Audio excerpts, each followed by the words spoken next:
welcome back to our channel, my channel, our channel. I'm just here.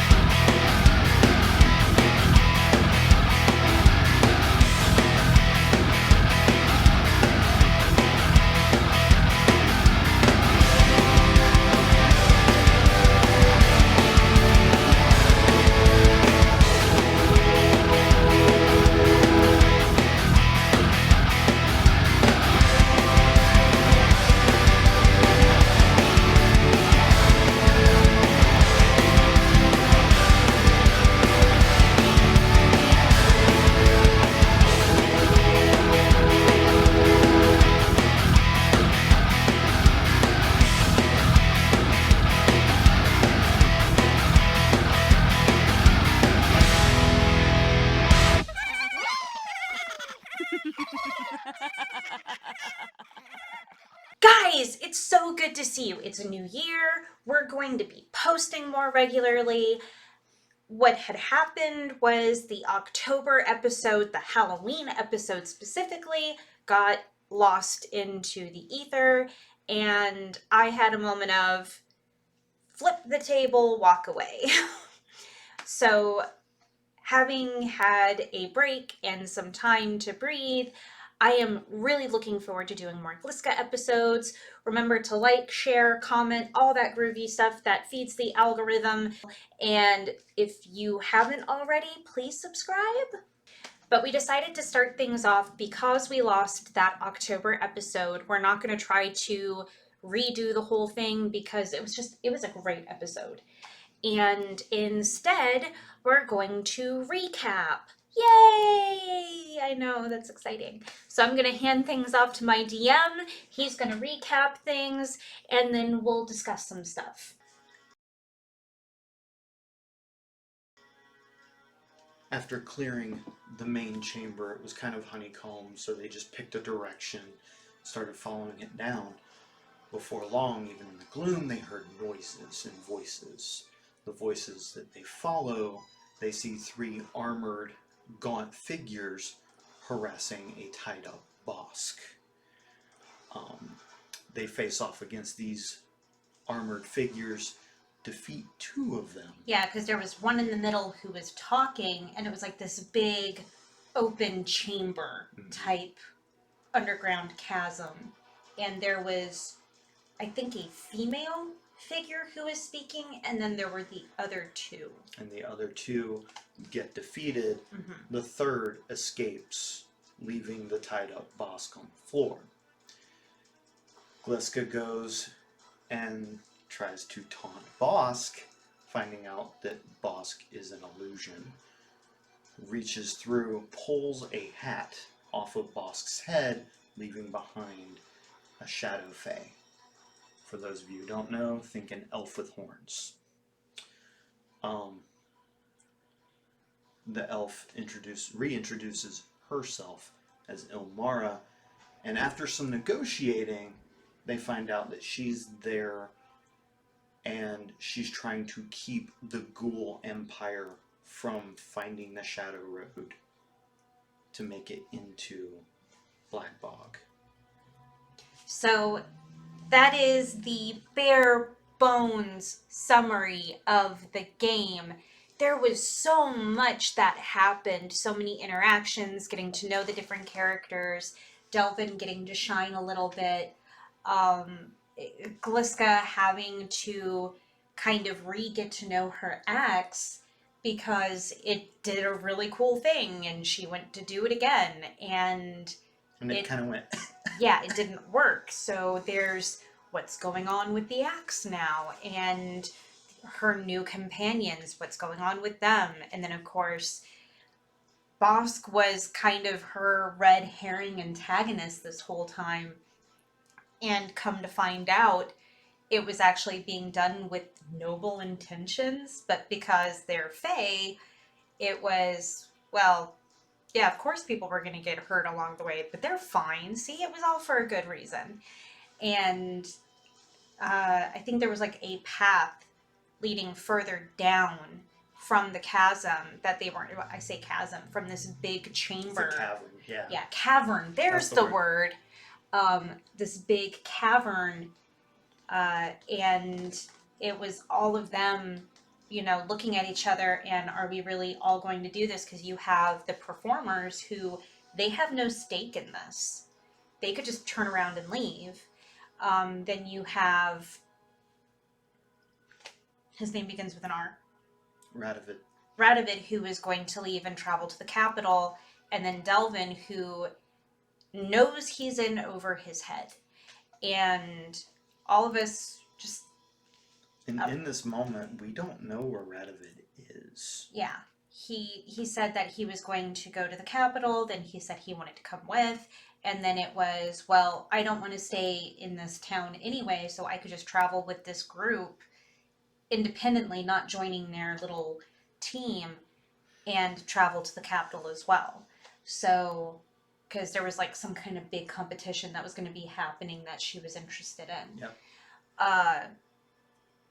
But now we're all here in this. It's the first major quest in Glisca's This adventure hook staring at us. And yeah, for her, it's that this sounds just like the stories that my parents told. She's had her first like adventure that she could tell a story of, but there was heartbreak involved, and she'd like one that ends in that positive feel good. Yeah.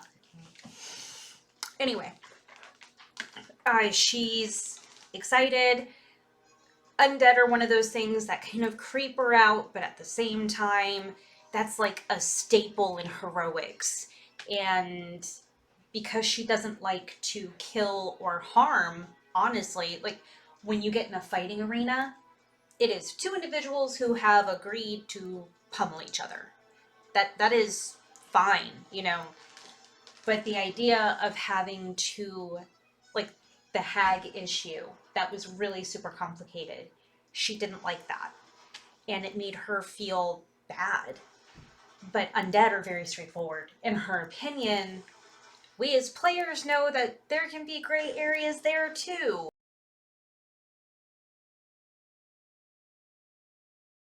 So is there anything about the game that you want to talk about? Oh man, I've been sitting on this for so long, That must be uncomfortable. It is because it's mostly paper, but I'm looking forward to where it's going. Of course, when this part of the story arc ends and moving on into another part, that's going to be kind of emotional for me a little bit because of how much I put into stuff. But I look forward to seeing where it's going. Since you're running the game for me, I can't really ask, is there any particular thing you're excited about getting to? Because, spoilers. But instead, since we're doing this recap stuff, it should have been episode 12 that was posted, but instead we will be posting episode 12. This will just be kind of like Doctor Who-ish, where the War Doctor doesn't technically have a number. He's his own entity. So there's technically this many doctors, and then you have the fans who are like, well, actually. And no, there's this many doctors. It's going to be like that where, yeah, there was a 12th episode, but because it's a live stream exclusive, posted wise, we will have 12 episodes. So looking back at all of those episodes, is there anything for you as the DM that you're really proud of, that stands out, you wish you'd done differently, anything? In the moment, I can't think of anything. That might be something I end up posting like later and linking to it elsewhere. Because you have your blog thing that you do. I got the blog thing. Which I'll post a link to that in the description below. Dragon Rocks and Angels, I think is the title of it. Something like that. Anyway, I do a blog for Glisca specific stuff and ideas for what I want to do for the game, things of that nature. Feel free to go there, leave comments there as well, because I will be using comments, requests, things of that nature for future games. Yeah. So that was a great plug, but what about the question I asked? I already answered that question. I don't have anything in the moment. So you don't that I have would- anything that stands out that you were really proud of that happened in the game?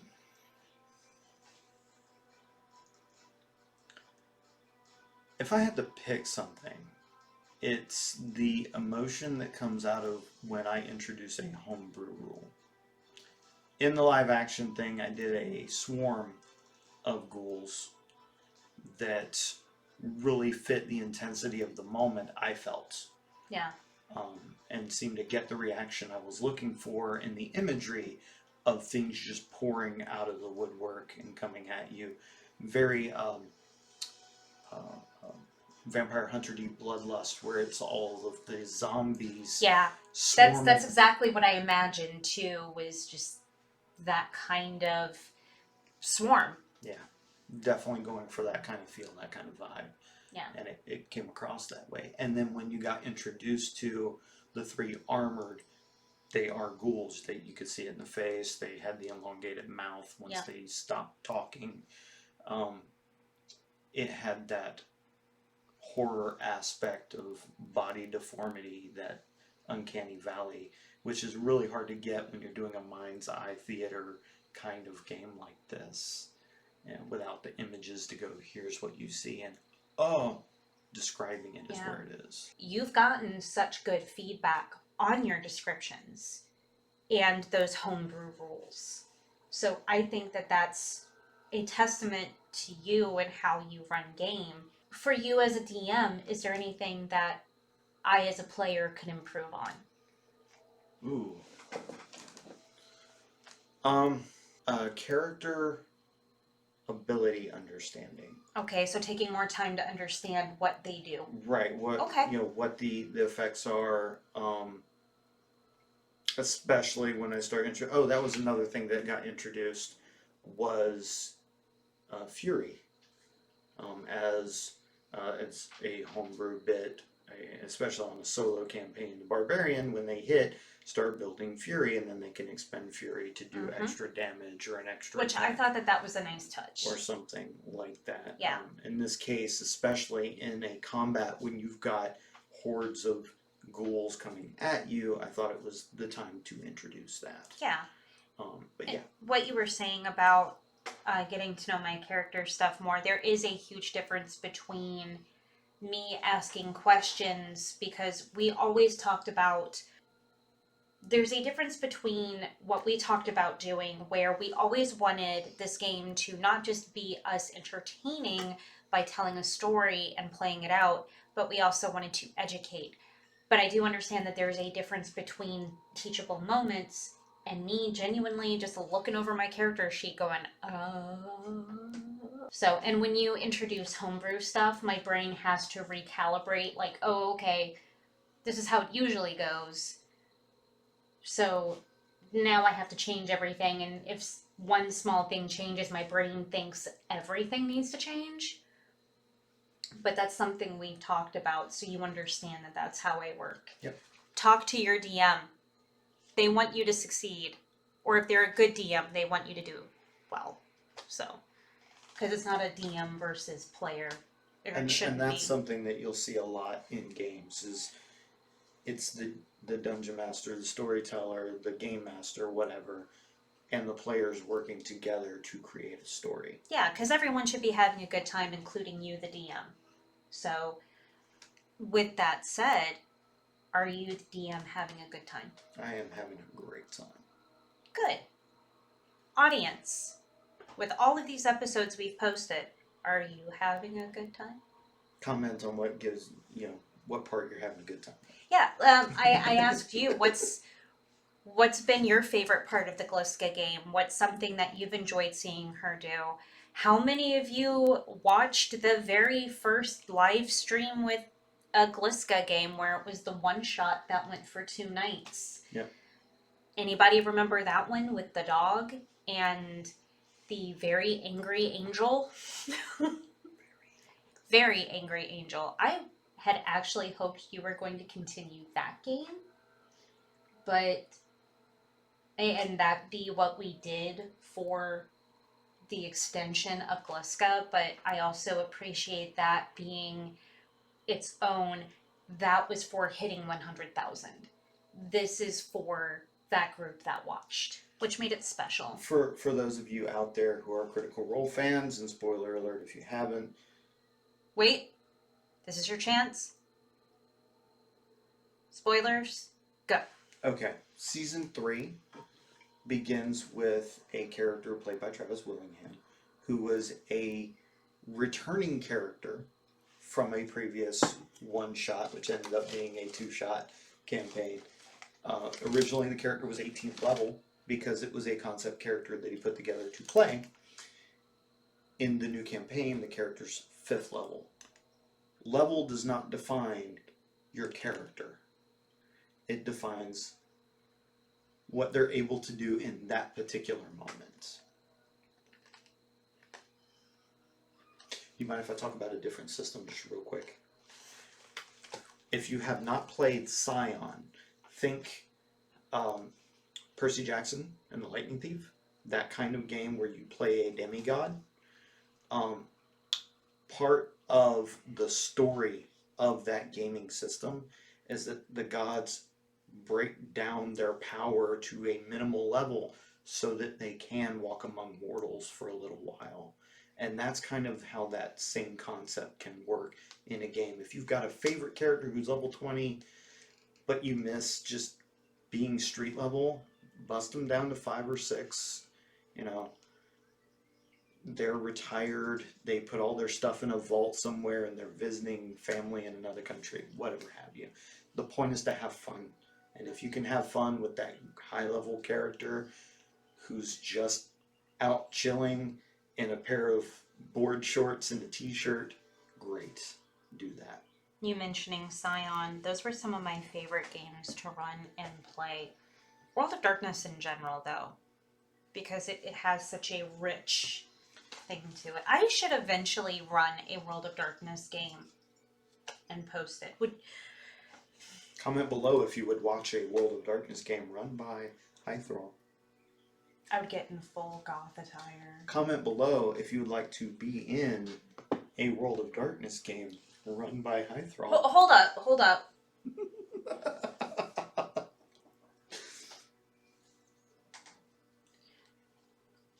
Excuse me. We need to talk. That wasn't on the script. None of this was on script. Can you tell? Did I? I didn't get a script this time. We'll fix it in post. No, there's no fixing this. But yeah, so guys, thank you so much for sticking with us. As you can see, we have some changes going on. We got new lights because that seems to be what people do, and we're going to have fun with it and set the mood for a game. So that's something to look forward to. Next is dealing with the wig door. So it's a little bit more aesthetic. But we painted, we've been working, just trying to make it a little bit more enjoyable. Oh, this is really warm and pleasant, isn't it? This orange Kind of light. goes with the music. It's like, ah. But, Comment below if you hear the music. you're getting carried away with the comment below. Comment below if you think he's getting carried away with comment below. So, anyway, we will see you guys in the next actual episode. And yeah, remember, stay hydrated, take care of yourselves. I hope 2022 is treating you well. And remember, you got this. Bye.